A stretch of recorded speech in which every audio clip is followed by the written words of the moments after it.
India के prime minister Narendra Modi ji अभी भारत से बाहर हैं। दो बहुत ही महत्वपूर्ण देशों के दौरे पर हैं। पहला है फ्रांस, जहां पे वो एआई एक्शन समिट 2025 अटेंड करने गए हैं। 10 फरवरी को वो फ्रांस पहुंचे हैं और दूसरा 13 फरवरी को वो पहुंचेंगे United states of America.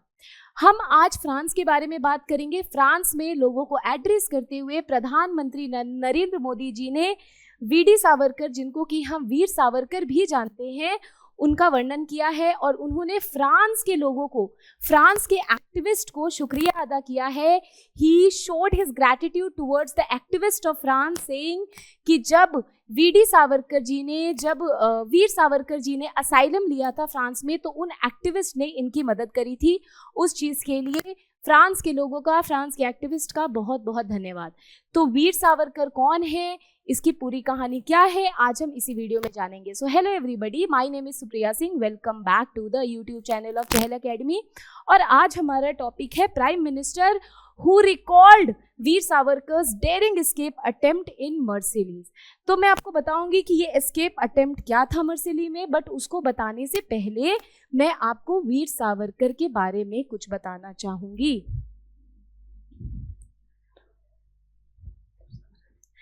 Veer Savarkar, VD Savarkar का पूरा नाम है, इनका पूरा नाम है विनायक दामोदर सावरकर। विनायक दामोदर सावरकर का जन्म 1883 में हुआ था, बॉम्बे महाराष्ट्र में हुआ था। और ये एक एक्टिविस्ट थे, ये एक पॉलिटिशियन थे और ये एक बहुत ही बड़े राइटर भी थे। उन्होंने बहुत किताबें भी लिखी है, बहुत ही इंपॉर्टेंट किताबें लिखी थी है।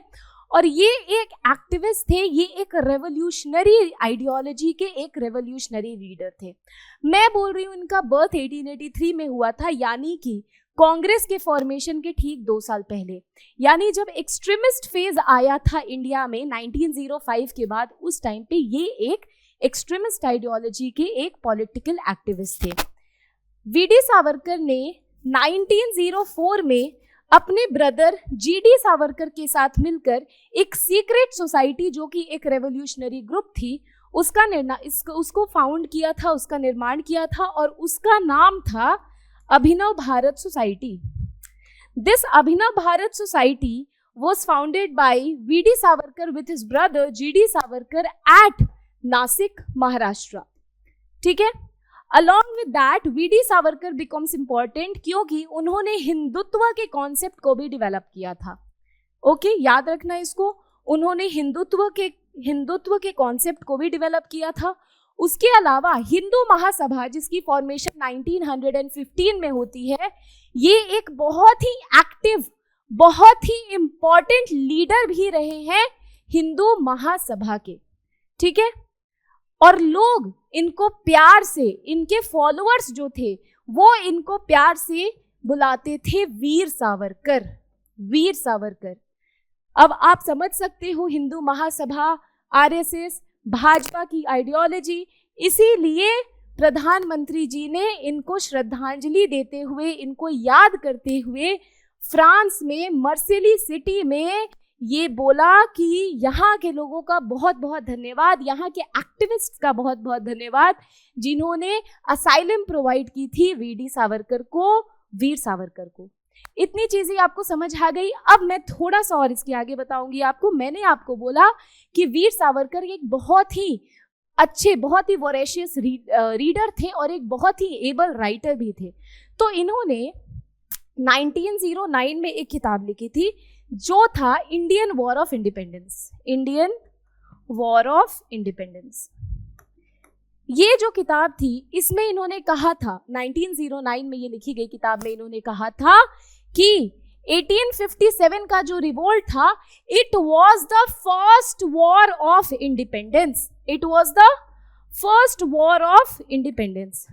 अब ये बोलते ही ब्रिटिश गवर्नमेंट जो है वो नाराज हो जाती है और वीडी सावरकर, ये बुक पब्लिश होती है 1909 में और वीडी सावरकर 1910 में, 1910 में लंदन में थे क्योंकि लंदन में इन्होंने श्याम जी कृष्ण वर्मा के साथ मिलके, ध्यान देना, श्याम जी कृष्ण वर्मा, श्याम जी कृष्ण वर्मा के साथ मिल करके इंडिया हाउस, जो कि एक रेवोल्यूशनरी ऑर्गेनाइजेशन थी, उसको फाउंड किया था 1906 में। और ये कहाँ पे सिचुएटेड था इंडिया हाउस? ये था लंदन में। तो इस टाइम पे वीडी सावरकर लंदन में थे। 1910 में ब्रिटिश सरकार ने, ब्रिटिश गवर्नमेंट ने इनका एक्स्ट्राडिशन टू इंडिया अनाउंस कर दिया। ठीक है, उनको बोला कि इनको जल्द से जल्द लंदन से, ब्रिटेन से भगाया जाए और इनको एक्स्ट्राडिट किया जाए इंडिया में, और इंडिया में इनके खिलाफ ट्रायल चलाया जाए, उसके बाद इनको भेज दिया जाएगा जेल, जो कि प्लान था। अब वीडी सावरकर को लंदन से एक्स्ट्राडिट किया जाता है इंडिया 1910 में। 1910 का टाइम था, उस समय कोई फ्लाइट सर्विसेज नहीं थी वैसी, तो क्या किया गया था, इनको एक्स्ट्राडिशन में ऑब्वियसली बाय मैरीटाइम सी रूट इनको लाया जा रहा था। जब इनको सी रूट से लाया जा रहा था तो इनकी शिप जो थी वो फ्रांस के, अगर ये फ्रांस है तो फ्रांस के सर्दर्न टिप पे एक सिटी है मर्सिली। ठीक है, मर्सिली में इनके डॉकयार्ड पे, इनके पोर्ट पे इनकी शिप रुकती है, और उस शिप पे इन्होंने बहाना बनाया कि इन्हें टॉयलेट जाना है। इस बहाने से इन्होंने अंदर से वॉशरूम का लैच लगाया और ये खिड़की से भाग निकले, और बीच में ही, जब इनको एक्स्ट्राडिट किया जा रहा था इंडिया में, तो बीच में ही ये फरार हो गए। फरार हुए तो फ्रेंच के एक मैरीटाइम नेवी ऑफिसर ने इनको जाते हुए देख लिया, और उन्हें लगा कि ये फ्रेंच नेवी का ही कोई बंदा है, लेकिन बाद में पूछे जाने पर, पता करने जाने पर ये पता चला कि ये तो वीडी सावरकर हैं, जिनको कि लेकर के ब्रिटिश अथॉरिटी एक्स्ट्राडिट कर रही है इंडिया। तब फ्रेंच गवर्नमेंट के वो पास आ गए, फ्रेंच गवर्नमेंट से उन्होंने असाइलम भी मांगी, और ये केस चला जाता है कोर्ट में। ठीक है, अब ये केस जब कोर्ट में जाता है तो वहां पे बात होती है कि क्या हो। एक तरफ फ्रेंच गवर्नमेंट थी, एक तरफ ब्रिटिश गवर्नमेंट थी, वो दोनों एक दूसरे पे फाइट कर रहे हैं। फ्रेंच गवर्नमेंट कह रही है कि ये जो एक्स्ट्राडिशन है, this is illegal, this is not legal, और ब्रिटिश कह रही है कि दिस इज एब्सोल्युटली लीगल, ये भाग रहे थे जिनको हमने पकड़ा है। और इनको पकड़ने का रीजन क्या है? ब्रिटिश ने ये बोला कि इन्होंने इंडिया हाउस जैसी रेवोल्यूशनरी ऑर्गेनाइजेशन को पनाह दी है, कहाँ पे? लंदन में। अब इन दोनों जो कंटेंशियस, इन दोनों का जो लड़ाई फाइट चल रहा था, इसमें फाइनली जुडिशियल कस्टडी मिलती है, और जीतता कौन है? ये मिलता है ब्रिटेन को। Britain wins this argument. उसके बाद ब्रिटिश वीडी सावरकर को मर्सिली से पकड़ के फिर वापस एक्स्ट्राडिट करती है इंडिया में, और इंडिया में 1911 में बॉम्बे हाई कोर्ट में इनकी सुनवाई होती है, और फाइनली बॉम्बे हाई कोर्ट इनको 25 इयर्स की इम्प्रिजनमेंट जो है वो बताती है, इनको अलॉट करती है, इनको बोलती है कि 25 इयर्स के लिए इनको जेल भेज दिया जाए। 25 साल के बाद 25 साल और इसकी इम्प्रिजनमेंट जो है वो एक्सटेंड करी जाती है, और 50 साल तक लगभग ये जेल में रहते हैं। कौन से जेल में रहते हैं? ये 50 साल तक अंडमान एंड निकोबार में सेल्यूलर जेल में ये बिताते हैं, जहाँ पे काला पानी की सजा मिलती है। ये थी पूरी स्टोरी हमारी वीडी सावरकर की, और 1960s के आसपास उनकी डेथ भी हो जाती है। आई होप आपको ये पूरी स्टोरी समझ आई होगी। अब हम चलते हैं पीपीटी पे कि वो पीपीटी क्या था। चलो, PM Modi recalls Veer Savarkar daring escape attempt in Marseilles. आपको समझ में आ गया कि पीएम मोदी वही बता रहे हैं कि वीडी सावरकर जब वहां से भागे थे तो ये कितनी एक बड़ी चुनौती थी उनके लिए, और कितना डेयरिंग एक मूव था। बाकी के प्रिजनर को कितना बूस्ट मिला है इनके इस एक्शन से, इसकी आप देखो। अगर मैं न्यूज में बताऊं तो पीएम मोदी जब मर्सिली में पहुंचे, फ्रांस की सर्दर्न सिटी में पहुंचे, मैं बता दूं कि मर्सिली जो है पेरिस के बाद सेकंड मोस्ट पॉपुलर सिटी है किसका? फ्रांस का। ठीक है, और उन्होंने इंडिया का लिंक बताया इंडिपेंडेंस के टाइम, जब वीडी सावरकर जो भागने की कोशिश किया था, कहाँ से? फ्रांस से, मर्सिली पोर्ट से, और उन्होंने बोला कि जो फ्रेंच एक्टिविस्ट थे उन्होंने इनका साथ दिया था, फ्रेंच एक्टिविस्ट ने अपना सपोर्ट दिखाया था, जिसके लिए PM Modi asked for he showed his gratitude. ठीक है, अब सावरकर अटेम्प्ट टू एस्केप, मैंने आपको बताया कि उनको अरेस्ट किया गया था 1910 में। क्यों? क्योंकि 1909 में उनकी बुक आती है इंडियन वॉर ऑफ इंडिपेंडेंस, जिसमें ही criticize British saying that 1857 revolt was the first war of independence, thereby he glorified the revolt of 1857. तो उसके बाद इनको इंडिया में ट्रांसपोर्ट किया जा रहा है और बर्सिली पोर्ट पे जब इनका डॉकयार्ड पे जब इनकी शिप रुकती है तो इन्होंने टॉयलेट डोर से भागने की कोशिश की, डोर खोल के, but he could not succeed. उसके बाद डिप्लोमेटिक डिस्प्यूट हो जाता है किसके बीच में, फ्रांस और ब्रिटेन के बीच में। फ्रेंच के जो ऑफिसर थे, मैरीटाइम ऑफिसर थे, उन्होंने मिस्टेकनली उनको कैप्चर किया और अब ये केस जाता है कोर्ट में, परमानेंट कोर्ट ऑफ आर्बिट्रेशन में। पीसीए को इस पे रूलिंग देना था। इन दोनों का स्टैंड था। फ्रेंच का क्या ऑब्जेक्शन था? फ्रेंच का कहना था कि ये जो एक्स्ट्राडिशन है ये इलीगल है, ये सही नहीं है।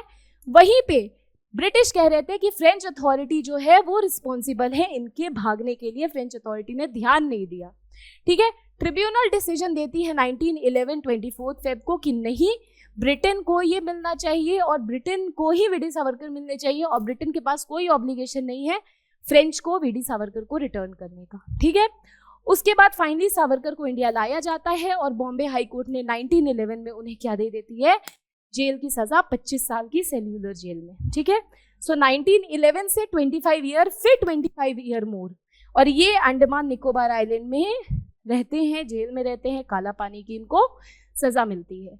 और Savarkar account of his escape, Savarkar reference in his biography, Savarkar ने अपनी बायोग्राफी में, अपनी आत्मकथा में जो किताब उन्होंने लिखी है वो किताब का नाम है माजी जन्मथाप। ठीक है, माजी जन्मथेप 1927 में लिखी है और उसको as the story of my transportation for life, ये later translated as my story of my transportation of life, और ये ट्रांसलेट किसने किया था, प्रोफेसर BN मलिक ने किया था। ठीक है, ये इंपॉर्टेंट है, इसको आप याद रखना कि इनके ऑटोबायोग्राफी की क्या नाम है। इसके अलावा मैंने आपको एक और किताब बताई, कौन सा बताया, इंडियन वॉर ऑफ इंडिपेंडेंस। ठीक है, ये 1909 में पब्लिश हुई है। इसमें इन्होंने 1857 रिवोल्ट के बारे में बताया है, और जो एक है माजी जन्मथेप 1927 में, ये इनकी ऑटोबायोग्राफी है, ये इनकी बायोग्राफी है। ठीक है, और फिर बाद में इसको ट्रांसलेट भी किया गया था क्या नाम से, story of my transportation of life, VN नायक ने। ठीक है, उसके स्पेशल ट्रीटमेंट आफ्टर रिकैप्चर, वापस से जब इनको रिकैप्चर किया गया तो इनको बहुत स्पेशल ट्रीटमेंट दिया गया, सेपरेट कार में ले गया ताकि फिर से VD सावरकर के कोई साथी किसी तरह से इनको रेस्क्यू करने ना आ जाए, किसी तरह का रेस्क्यू ऑपरेशन ना इनिशिएट करें। ठीक है, फेलो प्रिजनर पे क्या इम्पैक्ट पड़ा भाई, fellow prisoner got very very inspired by this move कि he attempted to escape. It was a great example कि इतना ज़्यादा डेयरिंग काम ब्रिटिश अथॉरिटी के अंडर करना ये कोई छोटी बात नहीं थी। ठीक है, तो उनको काफ़ी ज़्यादा मॉरल बूस्ट मिला। डिप्लोमेटिक इम्प्लीकेशन क्या हुआ, तो भाई फ्रेंच ने ऑब्जेक्ट किया था, है ना, उन्होंने कहा था कि ये जो एक्स्ट्रेडिशन है ये इम्प्रॉपर है। भले ही कुछ टाइम का ब्रिटिश जस्टिफिकेशन क्या दिया कि फ्रेंच ने ध्यान नहीं दिया, इसी वजह से जो है इनकी इनकैपेसिटी रही, इसी वजह से जो है वीडी सावरकर भागने में फरार हुए। अब फाइनली ये टसल तो चलता ही है, डिप्लोमेटिक टेंशन, लेकिन ये ज़्यादा लॉन्ग टर्म तक नहीं चलता है, ये लॉन्ग टर्म तक नहीं चलता है, नेगोशिएशन हो जाती है। और जैसे ही PCA का favour, permanent court of arbitration जो है वो ब्रिटेन के फेवर में जब देती है अपना जजमेंट, उसके बाद धीरे धीरे करके जो है ये इस तरह का डिप्लोमेटिक टेंशन फिजल आउट हो जाता है, क्योंकि आखिर ये किसी और देश का मुद्दा था, राइट। PCA रूलिंग 1911 में आता है और फ्रेंच ब्रिटिश रिलेशन जो है वो लॉन्ग टर्म तक कॉन्फ्लिक्टेड नहीं रहती है, लॉन्ग टर्म में वो स्टेबल हो जाती है। ठीक है, और इन्फ्लुएंस क्या रहता है सावरकर के ट्रायल का, तो इट स्ट्रेंथेंड ब्रिटिश रिजॉल्व, है ना, और एक तरह से स्विफ्ट एंड सीवियर सेंटेंसिंग। अब अंडमान एंड निकोबार जेल में रहना क्या ये मुश्किल चीज़ नहीं है, काला पानी की सज़ा, सबसे खतरनाक जेल जो है वो सेल्यूलर जेल को ही माना जाता है। तो वो आप समझ सकते हो कि 25-25 2 बार 25 ईयर्स की इम्प्रिजनमेंट, ये बहुत ही बड़ा चैलेंज था और उनको 2 टाइम लाइफ इम्प्रिजनमेंट मिली है। ठीक है, और जो एस्केप अटेम्प्ट था इनका, उसने डिटर्मिनेशन जो है वो स्ट्रॉन्ग कर दिया था लोगों का कि वीडी सावरकर जब भाग सकते हैं तो एक तरह से पॉलिटिकल प्रिजनर जो है वो कहीं भी भाग सकता है, ये हाई रिस्क प्रिजनर है, इनमें ज़्यादा ध्यान देने की ज़रूरत है कहीं ये भाग न जाए। Harsh imprisonment condition at Andaman and Nicobar, symbol of resistance, it directly depicts that the people the revolutionaries showed their resistance against the rising British authority. उसके अलावा increased surveillance. After this attempt of V.D. Savarkar, the surveillance was made more stronger. It was made more stricter कि दोबारा कुछ ऐसा जो है वो repeat ना हो किसी के द्वारा. रेवोल्यूशनरीज पे ज़्यादा ध्यान दिया गया. अब ये आपका मेंस का क्वेश्चन है, आप इसको ज़रूर देखो. Discuss V D Savarkar, Veer Savarkar attempted escape from British custody in Marseille and its diplomatic implication between France and Britain. How did this incident influence his trial and imprisonment? Just 250 words. जो मैंने आपको एक एक्सप्लेनेशन, एक स्टोरी वीडी सावरकर की दी है, वो please उसको याद रखना, वो आपके प्रीलिम्स के लिए बहुत ज़्यादा इंपॉर्टेंट हो जाती है. ऑल्सो मेंस में आई डाउट कि आएगा क्वेश्चन, बट येस इस तरह का आ सकता है. UPSC is unpredictable public service exam, so कभी भी कुछ भी आ सकता है. और आपको अगर कोई भी डाउट है इस topic related, please do not hesitate to post it in the comment section.